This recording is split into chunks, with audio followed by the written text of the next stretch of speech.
Welcome to the Beacon House Podcast, recorded live in Knoxville, Tennessee.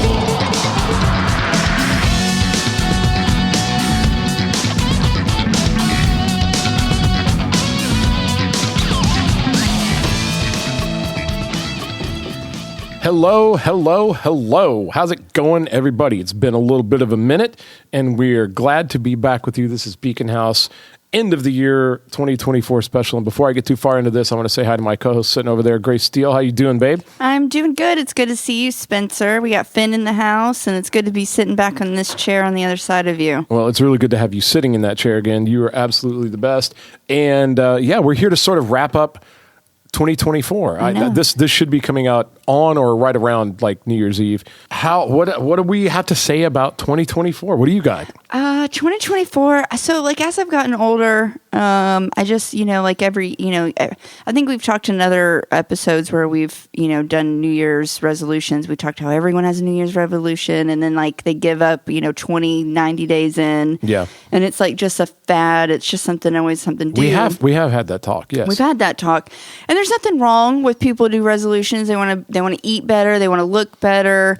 I think mine, like, this wasn't really a resolution, but it was a goal. Like I set a goal. I wanted to be like out of debt in 2024. I'm not completely out of debt, but I definitely like 50% is paid off. That's better than a lot of people. Yeah. So I'm like excited. But like, I feel like each year, at least be better than who you were the year before. At least some things. Or at least be able to look back and grow from experiences and situations that you were in and be able to take back. I think like this year, so little thing, this isn't a pity party on me. I don't really have a lot of close girlfriends. Like I had a friend group and we broke up a couple of years back. And I just, when you're 36, it's really hard to make new friends. And I feel like it's harder for females. I'm not sure about males, but I feel like females are a lot more close knit. So to be able to get in with them. And so this year, like, I feel like it would have affected me years prior. But this year, it's kind of like I just drove harder into my work, into my goals, and then to like nourish the close relationships I had with like my boyfriend, with my family, with my dog, with my clients, things like that. And I just kind of just don't give a fuck. I love it. Which before I would have been like, why does anyone want to be my friend? No one likes me. And now I just don't care. Like it's not me being a bitch. I'm not focused on that. That's not what I'm focused. I'm focused on something else. And I think that's me growing this year more than another year, because it's like, okay, well, I can put time into other things like my business, my clients, getting out of debt. That's Finn. Finn also says Happy New Year. Finn says Happy New Year, too. He's super excited. He's groomed. He's a very handsome boy. He's a very handsome boy. He's a very handsome boy. He's in the studio. He hears people talking. So what you were saying, like about, I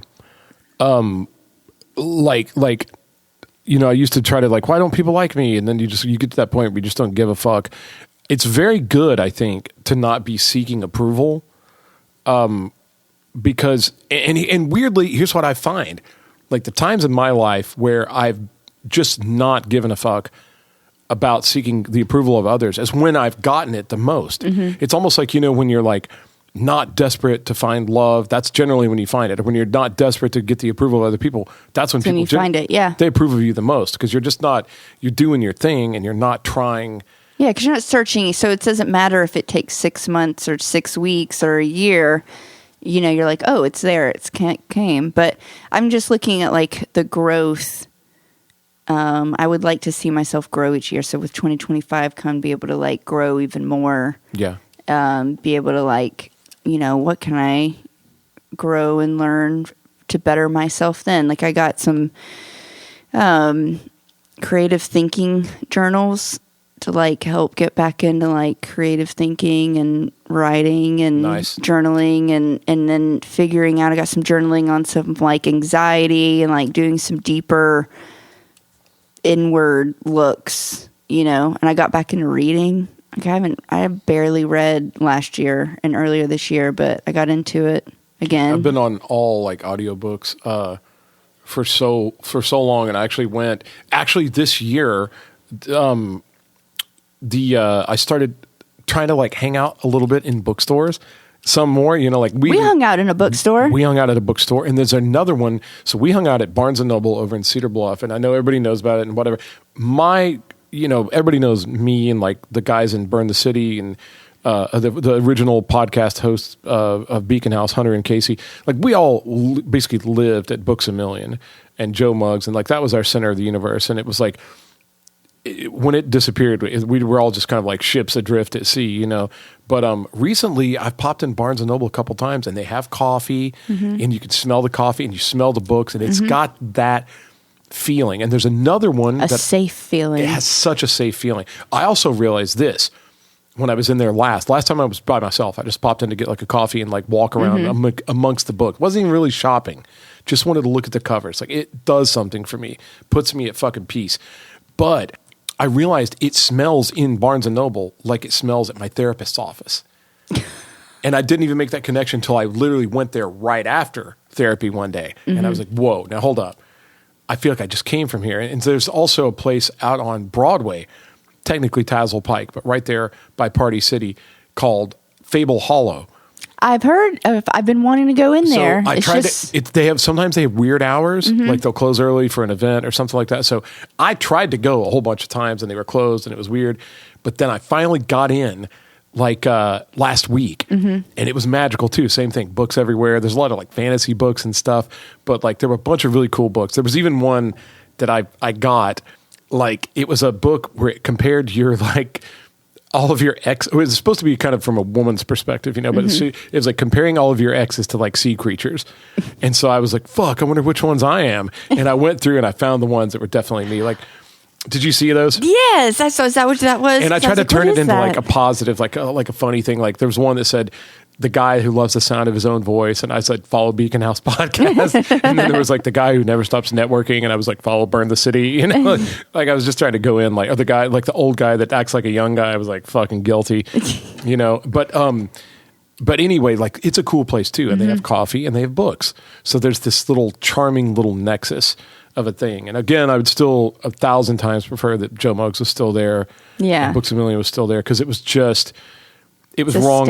It was wrong in all the right ways. Like it was just janky. It wasn't the greatest on the inside, but it was just like, it was amazing. And it's there where Ollie's is now. But anyway, there are some like bookstore things. And I actually bought a book and kind of read it. And I'll get around. I've got a piece of it I'm going to tie this kind of up later on in the episode. But I also kind of started reading again. Yeah. So just finding stuff like each year. And I think it's really helpful like for an individual to just look back and be like, okay, maybe I didn't reach my goals or maybe I didn't lose as much weight that I wanted to lose or this happened, because every year everyone, it's the same old memes of like, 2024 sucks. This wasn't my year. 2025.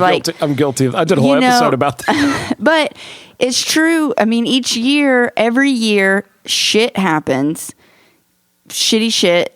Horrible situations. Some years more than others. Yeah, some years more than others, but each year does it. But there's also positive things. Like, so if I had to look back on mine, like I had some shit time. I had some health issues. I had my grandmother passed away. I worked my tail off. So like I felt burnt out. So like having some problems. But a lot of good things happened. Like my sister got married. I got to go on vacation with my mom and my sister. Haven't done that in 15 years. Started reading, paid off some debt. Me and my boyfriend's relationship is phenomenal. We're in a really good place. I found out things about myself that I like and things that I was honest with myself that I don't like. Now, I love that self-reflection is so hard to do for so many people. To accept it and been like, that's okay. Or to just look at yourself. This is me. Yeah, like my therapist has taught me a lot. And you were talking about journaling. Like I don't have like I used to write a lot as a kid, but it requires you, again, kind of like reading. It requires you to be still, like in one place with a pen. And you're never still.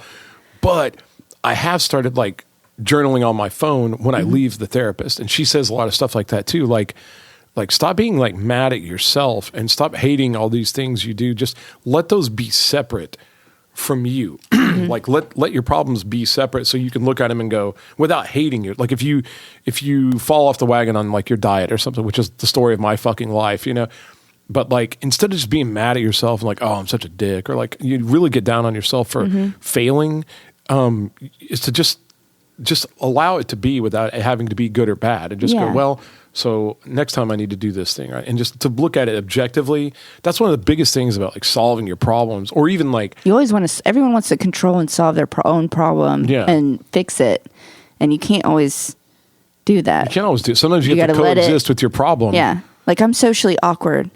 Like I have massive social anxiety. Like, okay, I'm great with people. I can talk when I'm in it. Like I can hold myself in a conversation. But I'm so socially awkward that like when we met, you were firing them off like Rodney Dangerfield. You're like, hey, what's up? What are you guys doing? Hey, anybody got a cigarette? It also helps if the alcohol's been involved. But if I'm like dead sober, that's fair. I'm socially awkward. So a lot of things, and I've had to self-reflect. This is also one of the reasons why I think it's hard for me to make friends as females, is because inside I'm like, freaking out. Yeah. Like I don't want to look stupid. I don't want to say the wrong thing. But they see it as like, I'm a bitch. Like I'm not talking. I don't care what they're saying. I'm not engaging in the conversation. Well, sometimes I think, and I've seen you like around, like in social settings with people that we knew, and I've seen, I sometimes almost think it's the opposite for you. Like sometimes I think you're very engaging, and you're like one of those people, and I recognize this because I'm kind of like that too. Like I try to make sure and say hey to everybody. Hey, what are you doing over there? Hey, how's it going? And sometimes when you get around people that are just kind of dialed out, which a lot of people are. A lot of people just don't want to talk. Like they're fine and they'll stand there, but they're just kind of like quiet. If you're a real outgoing person, or you're very aware, and it could be anxiety or it could just be awareness, whatever, but you're like noticing how everybody's acting. If you're on like 10 and everybody else is on like a 4, you feel like, what's wrong with me? Like what? Yeah, like, and you can and then you shut down, and you feel like, am I getting? And I pull away. Judge, but that's the same thing, and I'm like that too. Like, but the truth is, sometimes people are just like, just don't want to be. Sometimes people just get quiet. I read into it too much. I don't know, so I pull away. I do too. So that's something that like I've self-reflect on, is like how I make sure that I try to engage in conversation, but not too much, not too little, and try to just let it go. Because it's either like I'm on one spectrum or I'm on the other. Sure. And it's just my anxiety is trying to balance itself out. Always helps if you have alcohol. Oh, you know. It does loosen the tongue. It does. That helps. You and I went and had a couple drinks. Like we rarely, lately, I mean, good look, everybody's busy, but you guys, everybody knows Grace is one of my favorite people that walks the earth. Oh, anywhere. shucks. But it's really thin. We don't really get to like hang out that, but we actually went and had a little hang. We did at Token, nice. And it was fun. And like we chewed the fat and fucking played. You beat the shit out of me. You did too. Fuck. Taking turns, just going back and forth, just killing it. We need to do that more. I know, because it's good for the soul, and it's good for me because I've been cooped up, and it's like the only people I hang out with are like my clients, and I'm not even hanging out with them. I'm just... It's easy to get in a loop, and it's easy to get, like, when you work, and you try. Or if you've got, like, I had this year, I had a lot of problems. I had fucking surgery. I had health problems. I had a fucking breakup. I had, like... I mean, I went through it a couple times, but, like, when you I don't know. It's like when your own life is just like sitting on top of you, and it's easy to get stuck in that, and to just. And I was guilty of this. Like I stayed home a lot when I could have gone out, or I could have just like taken a nap and shook it off and gone out into the world, and I didn't. I just hid at home, and I was There's me. It's like once I got home, I didn't leave. Like there's no way I was coming back out. Then the time changes, and then there's seasonal depression, and like it's just like motherfucker. I've got a pair of sweatpants. They're so warm. And in a sweatshirt, a Marvelous 3 sweatshirt that's just like, bitch, I put that on. And motherfucker, I don't want to get out of fuck the house. I don't want to leave the bed. Yeah. It's so comfortable. I got my favorite show.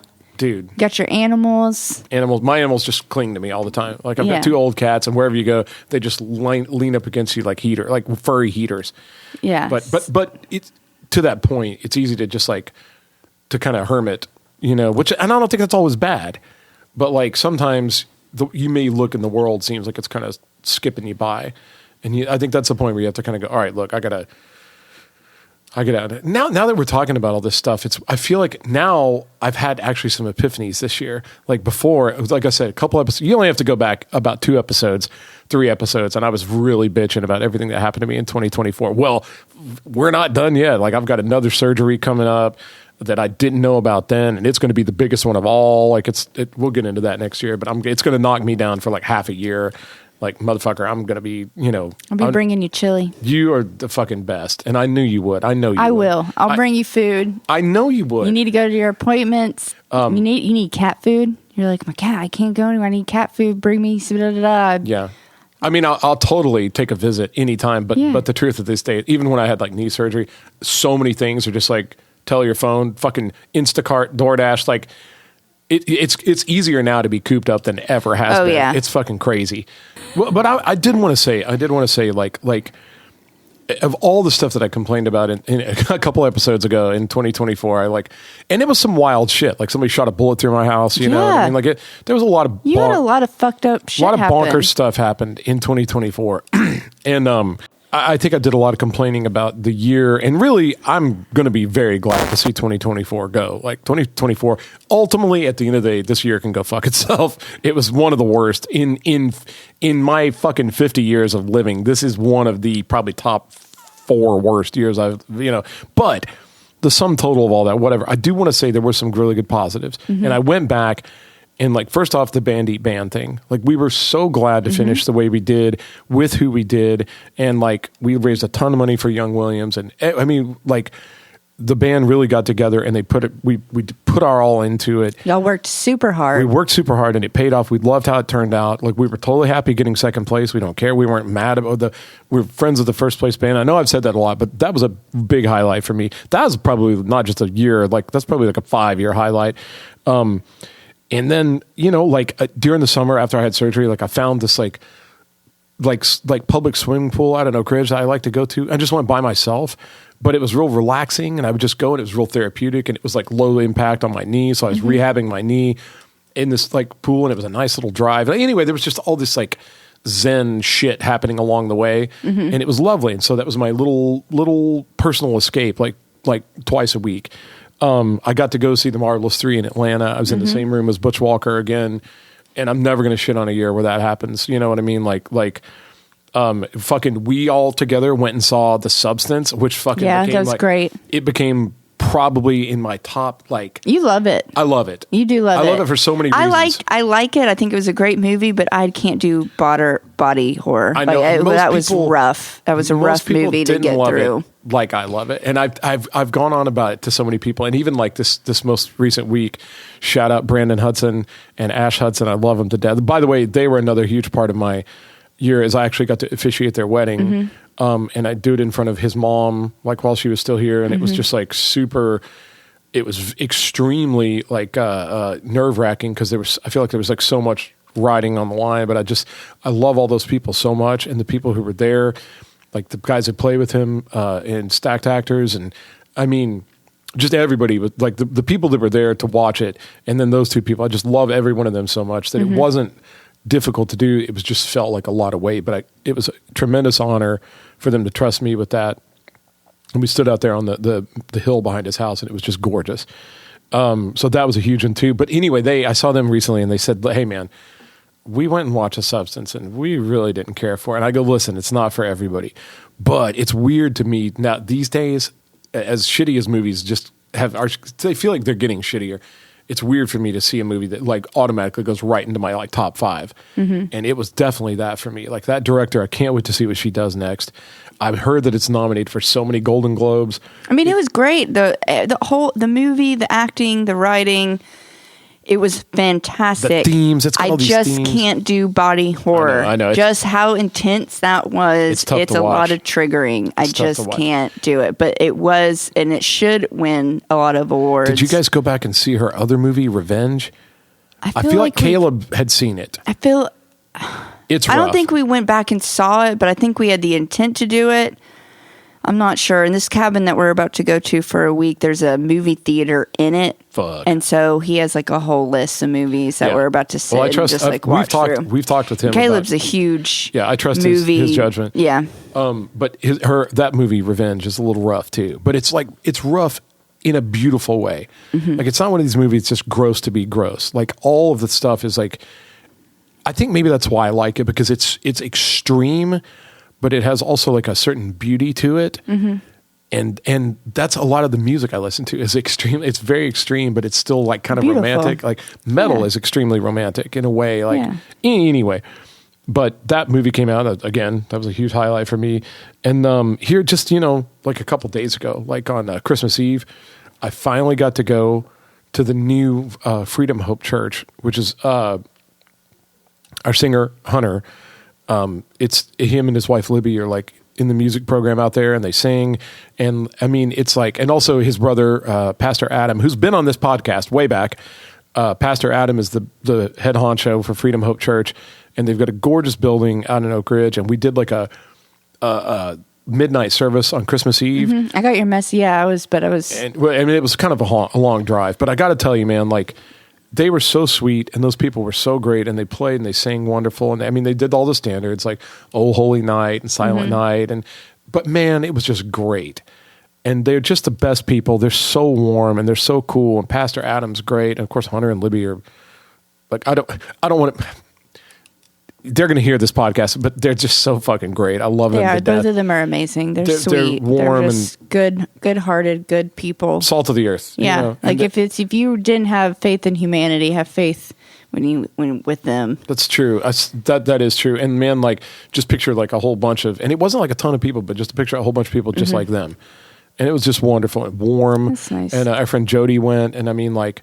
And even after the service, like, we stayed and they showed us around the building, and it was like late at night, and it was just kind of cool. That's nice. But I had some takeaways from that too. So that's good. There were these little glimmers of hope and joy in a very, very dark year. Very dark year. But there were a lot of like little bitty positives. And you know what, man?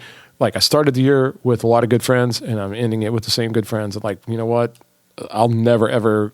That'll always be a net positive for me, even though we went through a lot of shit this year. But yeah, man, there were some really. I'm going to look back on it and go, like, if you ask me in like 2 months, I'm going to go, yeah, man, fuck 2024. But there were some little glimmers of hope in it, and I'm fine with those. I'm fine mining the diamonds out of the dirt, Yeah, and that's important, and that's what you got to remember. I mean, it's something that I've had to reflect on, that I have to do.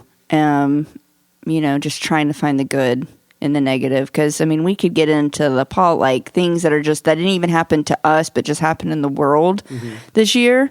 Fuck. Oh, like the election. Jesus Christ.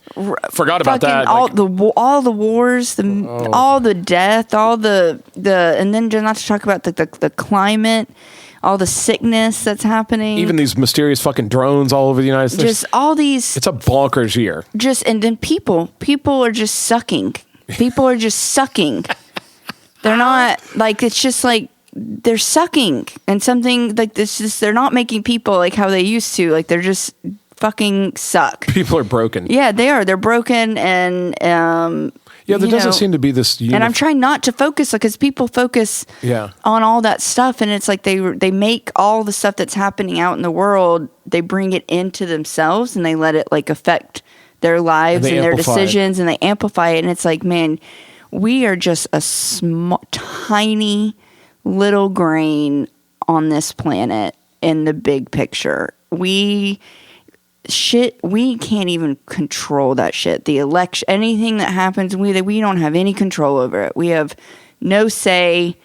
That shit's going to happen, but to like bring it in to your life and to amplify it and make it what you focus on is not going to help. Yeah, man. Because it's going to happen Trump is going to be president whether you like it or not. It's happening, and there's nothing you can do about it. So, and that picture of people like sitting together at their like Thanksgiving dinner table or Christmas dinner table and arguing with family about politics is just like that. I cannot think of a more poorly staged fucking behavior than that. You know, like you have better use of the time. Yeah, but it's your family. You know what I mean? Like if you really trace all this stuff back to the end, like most people have their political ideals based on things that are important to them. Like most of the people that like Trump are not racist, misogynist, haters. Most of them just want to be able to, they feel like he's going to be better for the economy and they can't take the inflation. Yeah. They have trouble feeding their families. And there was a wild sweep of the election. Like nobody saw that coming. Everybody voted for him. Yeah. Democrats voted for him. Because everyone's angry. Everybody fucking, they were our done. country, we cannot afford to live. And you know, the thing is, if you look historically, when people are unsatisfied with how much their groceries cost, their gas costs, their wages, what they've been told on TV, just how they always swing the other direction. And they, well, fuck that. We'll go back this way. I guarantee you in a couple of years, they're going to be sick of Republicans. Democrats will be back in. It's always this swinging back and forth. Swinging back because they just want to change. They want something to bring. And it's like, here he is. I also think him being assassinated and living, people saw that as like a miracle. Maybe. But if you really don't like your family's political views and how they stand, whether they're for abortion, don't go. Don't go to, Don't go to your family's dinner. Don't do it. You don't have to associate if they make you that angry and your political views are so much different in the sense of like you're pro-life, pro-choice, however it is. And if it's so important to you that you would dissolve a relationship, which by the way, to me, that seems crazy. That seems totally crazy. Like to let it affect it that big. But if you're going to, and if they can't be the bigger person and they're going to make it miserable, even if you try to keep a can on it and just be like, I'm Switzerland here. Like we're not going to talk politics, but they can't do it. Then be the bigger person. Don't go. You don't have to end the relationship of family. Just be like, I can't handle it in this time. Because I know a lot of people are angry and a lot of people aren't getting along, but you can always choose. That's a good point. You can set boundaries and you can say, look, I just don't have the bandwidth to have this conversation with you right now. I don't want to fight with you. We don't see eye to eye and I'm just going to skip dinner. Or I'm not going to come over and get in this big fight. There is a tolerance issue. And like some people need to know, if they'll say the election did go your way and you're gloating about it and you're gloating about it to somebody that was like very different from you, like that's a shit move. You need to and I'm not trying to tell anybody act, but if you're acting like that, you might want to lock your shit up a little bit. Yeah. Family comes and goes, man. And trust me, when they're gone, you're going to miss them. You are. And elections happen every 4 years and we get a new person. So you can choose. I think most people want the same things. If you go to the end of it, if you go past the candidates that they were rooting for, you'll find that most people just want to be able to afford to feed themselves, afford to raise their children, and they want to be able to believe, marry, love whoever they want. They want to be able to have freedom to make their own decisions, including whether or not they get an abortion. And we're going to see different parties have different ways of getting there. But at the end of the day, most Americans want the same things. And they act like they're two totally different races. Right. And that's not helpful to anybody. It's not. I mean, I can say this, my family's very Republican. So, and then I'm not super liberal, but I fall more liberal than my family. And we just keep it out. We just don't talk about it. We don't discuss it. We have a lot where we're both on the same. None of us are racist. None of us, we want the same cores. We just are going about it different ways. And of course, there's also generational where, my grandfather doesn't understand why, we're letting this happen or this, because it's just, he doesn't understand it because he's older. Yeah. And then me and I have to explain we need rights. Gay people should be able to marry who they love. 100%. And they should be able to adopt children. Just because they're gay does not mean that they can't be good parents. It doesn't mean that. And then it doesn't mean they're gonna force homosexuality on them. Yeah, and I was just recommending a church. And by the way, if people are out there looking for, like I said, if you're on the west side and you're looking for a church, I recommend Freedom Hope, which is out in Oak Ridge. If you're closer to downtown, I absolutely recommend Awaken. Awaken also has a branch in Cedar Bluff, Walker Springs area. There's great places you can go. Having said that, just because you're a religious person doesn't mean that you've got like the very last word on love. It doesn't mean you're the only one that possesses love or can understand love. Like I think the government should be out of marriage altogether, not telling people who they can marry. And I don't think they should. I mean, I'm extremely like classical libertarian. Like I'm not one of these guys that's like anti-vaccines and like I'm not one of those wild fucking libertarians that came out of the pandemic. I'm just like, I think the government should stay as far out of our business as possible and our pockets. I think it should tell us who we can have sex with, who we can marry, how to raise our kids, or what to do with our money. Yeah. I think state and religion need to be completely separated. Yeah. And I think that a lot of it's been crossed lately. And it's like, I'm just going to speak on this, and we can go back and forth, but there was something this year, a lot of, I think Christianity has just been shit on. And I think a lot of people look at as Christians as bigots, and we're just a bunch of Trump supporters, and we're, this horrible, evil, hateful religion, and it's not cool anymore. So no one wants to be a Christian, but no one wants to maybe have an open mind. Right. You talk about being open-minded and how Christians aren't. Well, be open-minded and think not all Christians are like that. Yeah. I'm not. I have a biracial daughter. All the ones I know are freaking incredible people. Yeah. They're phenomenal people. They're not judgy. They're wonderful. They're supportive. They're incredible. They're inspiring. And they just exude love and positivity. Yeah, and that's what you're supposed to do. I mean, that's what Christianity is about. Now, the Christians who aren't doing that and they're pushing hate, those aren't Christians. Yeah, don't be like them. Those aren't real Christians. Be the solution. Yeah, those are, those are imposters. And you get a lot of people. Again, we'll talk about him because he's the president-elect. But a lot of people like that get behind Trump. And they act like that. They act terrible. There's a lot of terrible Christians that they think we're stupid. They think we're dumb and they're sheep. They stand right behind that guy and they wave their flag. And I have a really, really good friend who listens to the podcast, and she was extremely like rooting for Harris to win. She was like, I'm just afraid like if he wins. And I said, what is it? She goes, I'm afraid of his supporters. Like I'm very much afraid like of them, what they're going to do. And it's not necessarily like his cabinet, which might be talented people, but it's like the guys here locally in the big trucks with the Trump flag that are loud and they're arrogant and they're aggressive. And they don't really know.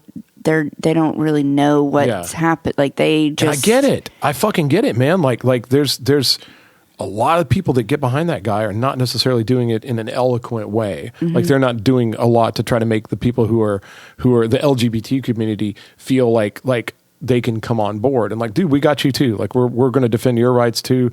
And they're very like, fuck you. Like fuck trans, fuck people. You know what I mean? Like, and it's like, hold up, dude. Yeah. And this is someone I'm not endorsing the guy, but I'm saying like, he's just a fucking money deal maker guy. Yeah. Like, he just has his one mind is like, let's get fucking him. Cause I mean, let's just be honest. We've gone downhill. Bad. Like we're terrible. we're just on a slope, just going straight down. Yeah. And something has to change. Well, and it's not getting any better. They interviewed a lot of the people after like the exit polls and stuff, and the people were all just like the number one concerns were inflation, the border, economy. And like those were his big healthcare, and those are his big talking points. Like we're going to fix the border, we're going to fix inflation. Boom, boom, boom. Whether that happens or not, it may not. He may fail miserably, but they went on TV. They talked about it. He did the fucking podcast circuit, which they failed to do. I mean, man, like one way or the other, like I have so many smart friends that are Democrats, and I have a lot of Democratic leanings too. Like I totally support. I'm extremely pro-choice. Like I'm extremely like liberal in the sense of a lot of things. But they lost that election fair and square. I mean, if you're just talking about two football teams playing, the blue team and the red team, the blue team fumbled the ball behind the line of scrimmage. They did. And my thing is, and I'm not endorsing him, because let me just get behind this, as someone who is a victim of sexual assault and then, violent, domestic assault, to have someone who has been even charged and has allegations, and someone who's come forward and saying he has sexually harassed or assaulted me, and we just don't give a shit. Yeah. We let it go. that hurts. That's tough. That's hard. That's basically saying, like, you don't give a fuck that this person did this to me. Let it be. Like, let it be. People are trying to defend him, and it's like, don't downplay his crimes because they did hurt people. Some people won, some people lost. Nobody won perfectly. Everybody got a little bit of what they wanted and didn't get any of what they wanted, and it's just messy. But you know, I will say this: once it was over, like once the election came and went, and that crazy sweeping overturn, like people were just tired. People wanted something different, and for whatever reason, whether it's bad or good, and even if I have a myopic view of it, but everybody got pretty quiet after that, and the silence was comforting. Like to just not have them fighting about it, like it's all the silence of it. Because I'm sick of it. Just tired of the ignorance in it that comes with it, you know. And I just wanted to say, you know, it just hurts my heart that people have put Christians in this category as ignorant, bigot, all just Trump supporters, and we're just sheep. And that just hurt my heart because those people are talking like, "We'll be open-minded. We'll be open-minded." Don't think that all Christians are that way. I know multiple Christians that voted for Harris. Multiple. Like it's not a red and blue thing. Your ideology doesn't necessarily have to do with like where you go to church or if you go to church. Like obviously there's a lot less religious people typically on the left. But it's not a sweeping one size fits all thing. You know what I mean? Like I don't know, man. Like my thing is I'm not buying into, like, a lot of people will get on Facebook and they're Facebook warriors and they go after the church. Yeah. And like all these things, and people are like, he's going to do this. There's nothing, and goes back to it. There's nothing you can do about it. You are literally just a grain in the bigger scheme of things. Focus on what's happening in your life and what you can change, what you can do, the control you have. Do some reflection on yourself and ways that you can bring more positivity and better to yourself to another year. And start with your community. And how to make it. Start local. You can start with your community. Start with me, like, not working on, like, work. My thing was, like, I'm going to try to be cleaner, or I'm going to try to revamp my wardrobe and go thrifting and not just buy new clothes, but try to, you know, have a better, more sophisticated wardrobe, or try to pick up on another skill or anything and focus, because there's nothing you can do about all that stuff is happening. You just got to buckle in. And even and ride. The most you can do is like cast a vote like every couple of years. Like you can do like the primaries, and then you can go vote in the general election in 4 years, and you can maybe like have intelligent, measured conversations with people in the meantime, not fighting, to just go, well, here's what I think. What do you think? Oh, okay, well, maybe let's find some common ground. But maybe more people go to the poll. Maybe research it. Play devil's advocate. Sure. You know, so many people they're like, well, he should try shutting down the Department of Education. No, if you really look at it, what is the Department of Education spending money on? Oh, man. When you look into it, it's really just needs to be on a state level, because he's trying to cut out all these all these governments, these departments that are spending money, and it's like, what are they spending money on? What is that? Have you seen the Doge? Have you seen the fucking Department of Government Efficiency, which is like Vivek and Elon, and they're just posting stuff they're finding. I know to some people, and especially now the election, Elon Musk is a super polarizing figure now. I'm not saying I'm pro or anti Elon. I'm just saying that they've uncovered a lot of real fucking irresponsible spending at the I think they did one thing where they found like a lot of government employees don't even go to work most days out of the week. Yeah. And the buildings are just standing there empty. Yeah. And they're like, fuck that. We're going to make them either come to work, we're going to quit paying them. Like all this kind of shit. And why are they getting raises?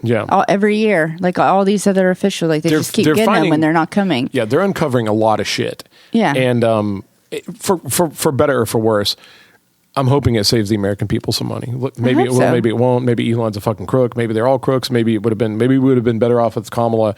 Maybe. But let's see how it goes. Like he has less lobbyists this time. It seems like they have less crooks in the cabinet this time. Let's maybe see if these people can really. Let's see if the actual business people who aren't politicians can do a better job. Sure. Which I'm all for. But another thing, I know Diddy did it. I know Diddy did it. Diddy did it. Did it? And I'm waiting on those names. I'm waiting on more stuff to come out about him. That's been something I've been interested in from 2024. Yeah, I hope they declassify everything. I hope we get aliens. I hope we get JFK. I hope we All get fucking I hope we get the fucking Diddy files. I would love to see the Diddy files, the Epstein files. I hope we get it all. All of it. I hope just he just be open. puts it all fucking out there, and it can be there. And I hope 2025 brings some peace and relief, and it gets better. I mean, I saw today though that a 30-year mortgage rate just went up. Oh, it's crazy. It's just so I just hope we get some relief, however it comes, and I will say I'm this. just going to reflect some more. I had to go have this annual meeting with these like super financial wizards that manage like my retirement, my 401k or whatever, which I do through a bank. Are you a secret millionaire? No, fuck no. But I told these are like financial wizards. They've gone to school for fucking years to understand stocks and trading and how things are going to go. And is it going to be big tech? Is it going to be is it going to be whatever? Mm-hmm. And I go, hey, what do you guys think is going to happen? Like now with like after the election, like the next 4 years of like, and they go, well, we think it's going to be really good. And I go, is it because Trump? They go, it's just because of the deregulation. Mm-hmm. And I was like, well, so he goes, he just love him or hate him. He just makes things real easy on business.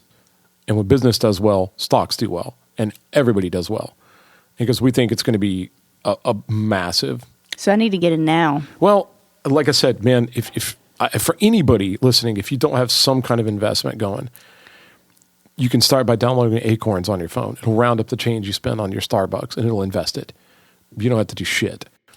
And then when you get done and look at it, you'll have a lot. You'll be so happy that you did it. You might, when you cash it out, you might be able to just buy a house or something. Who knows? Who knows? I need to do that. What else you got? If you need a dog trainer, hit me up. Grace Steele, do it. How can people find you? Social media. Got it. And what is your social media tag? Blessed by Grace? At Blessed by Grace? For Instagram? Yeah. Blessed with Grace. Got it. Or you can find me on Facebook, Grace Steele. She's great with animals, dude. Let her come take care of your animals or train your animals. Yes, I'm so good. Trying to think. This year, like every year, just try to have some just growth. Looking back on it, try not to hate it, be more positive. Working. I'm excited to take some time off going into the new year, so I'm going to start refreshed, hit the ground running. Yeah, it's going to be good. Don't let it all. There's so much. There's 24-hour news cycle. There's your phone telling you how to feel all the time. There's social media. There's so much crap going on. Don't let it get too much on top of you, man. Remember to take care of yourself. So I'll drop you a little nugget here. Something my therapist was telling me. We were going over the whole like how I go out of my way to take care of other people, but I'm never worried about myself. I'm always only worried about others, and I want to be of service to people. And and she said that something that just really, it seemed so simple, but it really made a light bulb go on for me. Mm-hmm. And she goes, well, when you think of all the people that you love and you want to take care of and care about, and you imagine them standing in a lineup, like in front of you, like your friend, your coworker, and your other friend, your bandmate, and whoever. She said, you need to like put yourself in that lineup. Like picture you standing over there and go, now what am I going to do for that guy or that girl? Yeah. And you literally look at yourself in an external way, because if you always just go, well, I need to eat better. Well, I need to get more sleep. Well, I need to like start investing on Acorns or whatever, you'll never do it because you don't ever want to prioritize yourself. It feels selfish. You're always trying to do for other people. But if you picture yourself, at least for me, this worked for me. If you picture yourself externally and go, what have I done for that guy today? Like, what did I went and got this person coffee and I went and did this. I listened to this person talk about their problems or what have I done for him? Mm-hmm. Did he get anything today? I need to do something for him. And you take care of yourself like another person. Mm-hmm. So you take yourself out of you, put yourself in the lineup. And I thought that was pretty cool. And like just the way she phrased it, I was like, fuck, that was huge to me, Because I'm bad about just remembering to take care of myself. We all are. I'll tell you what, man, I'll tell a story. And this is the day after Christmas. So last night, this is all very, very fresh. And I'm sure by the time this airs, the details will be out. I'm not going to say any names or anything. I don't have names, but was on my way home last night. Like I went, I stayed home most of the day, and then I went and saw some friends in the evening. And I was on my way home last night, and I got close to my house, and like I noticed all these cops were going flying by me down Clinton Highway. Mm-hmm. And I was like, fuck, I wonder what's going on. And I just kept driving home. And of course I was like being careful not to speed because there were cops everywhere. And then like I get near my house and I notice like I see all these flashing lights, and I get over the top of a hill, and there's like fire trucks everywhere and ambulances and cops everywhere. And the whole fucking Clinton Highway was totally closed off. Like there's been a really bad wreck. Was this around 1 something in the morning? Yep. Yeah. And so you heard about it. Yeah. So I was literally driving right up on it. Like it was still fresh, still had the road closed off, flashing lights, all kinds of stuff. And I was like, fuck, I wonder what happened. And it was really close. It was like the point where the wreck happened, you could see my driveway from that point. It was that close to my house. Long story short, they got killed, and it could have been me. And I was just like 1 minute down the road, but maybe not 1 minute, but like 10, 20 minutes if you behind. would have left any sooner, that could have been you. Who knows? Who knows how far that person was coming down Clinton High? Would I have encountered him like somewhere else, or would they have turned off and gone? Who knows? But it was too close for comfort. And and I was just like, I just realized that like staying there talking to my friends might have saved my life. I don't know, but the moral of the story is, one, there's no guarantees. Mm-mm. Tomorrow is not guaranteed to any of us. Those people were probably I got the tone of it. They were a lot younger than I am now. Just started their life together. Like it's this crazy, and now boom, it's done. It's gone. So that's not to put like a dark cloud on it, but like, man, like make the most of it. Like, we don't know if we're going to be here in a week. Mm-mm. We don't know if we're going to be here in a month. We don't know if we're going to be here in 24 hours. Like, say whatever you got to say now. Apologize to that person. Do it now, man. Like, there's no guarantees. And also, the other lesson that I kind of gleaned from all that is, like, your friends absolutely save you all the time. Mm-hmm. Whether it's hanging out, talking to you for an extra 10 minutes, or, I mean, nobody could have known, but just like, there's a lot of grace in the relationship. Pun intended. There's a lot of grace in the relationships you have in your life, and they may save you in ways you don't understand. You don't see them. But lean into them, because people are great, and love is wonderful, and you experience it with other people, and don't shy away from it. Don't stay home when you have a chance to experience it. Like, like life is fragile, mm-hmm. but it's also wonderful. Like that's kind of my takeaway, and I hope that translated. I know that's a gory. It's so good. That's a gory story, and I don't mean to like. But you brought some positivity and beauty out from, which that is horrible. Yeah. So, but that's good to hear. And if anybody listening knows the families, like our heart goes out to them, and our condolences, and we're so sorry. Yeah, nobody should have to deal with that, and I'm so sorry for those two people. And if you pray, say a prayer for them. If not, just send positive energy into the universe. I know when I get home, I'm going to say a prayer for them, even though I never met them. But just that was a little somber. I didn't realize that was gonna make the end of the podcast. I don't want it to be depressing. There's a lot of great things everywhere, and let's take every opportunity we have to, like, you know what I mean? Yeah, just to love one another, be kind. Remember that you're a smaller part in a bigger picture. So focus on the things that you do have and what's going on in your life. And try not to worry about the things you can't control, and nourish the things that you find, and reflect and accept the parts of yourself that you don't like. Yeah. And spend a little time with them. Mm-hmm. Get to know them. Yeah. See, like, how bad are they? They might not be too bad. That's true. That's so great. And it turns out that, like, if you spend a little time with the parts of yourself that you're not happy with, that could, just learning to accept them could be the first step to changing them. Mm-hmm. Understanding them. Yeah.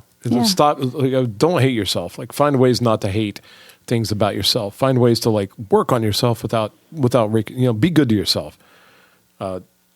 Otherwise, your joy just goes out the window. It's such a hard thing to manage moment to moment, but mm-hmm. we can totally do it. But from us here at Beacon House, we hope that you have a very safe and wonderful New Year. Mm-hmm. And we hope that those of us that make it to 2025, God willing, we hope that 2025 is one of the best years any of us have ever had. Brings you tons of blessings. Tons of blessings, tons of good fortune. If anybody's not doing anything the day after Super Bowl, come to Open Chord and see Burn the City opening for Keith Wallen of Breaking Benjamin. Yeah. Keith was the first guest on the Beacon House podcast way back. He was the first person we had on. And it was pretty early in his Breaking Benjamin experience, and he was so wonderful. And we've been kind of trying to make this happen for several years now, and we finally got a chance to do it. And I'm probably having a surgery right after that. Maybe, or at some point after that. So, Yeah. so I'm going to be out of commission for a long time. So come see him. Come check it out, man. Come hang out with us at Open Chord. And regardless whether you get a chance to or not, let's get into 2025 and let's just resolve to make it better than 2024. Right. For what, even if you had a great 2024, like let's do fucking better, you know? Yeah. Do great. All right. Well, Grace, Happy New Year. Happy New Year to you. Thank you. To all the listeners, Happy New Year. Please come back and join us in 2025. And for Beacon House, we're out. Oh, my.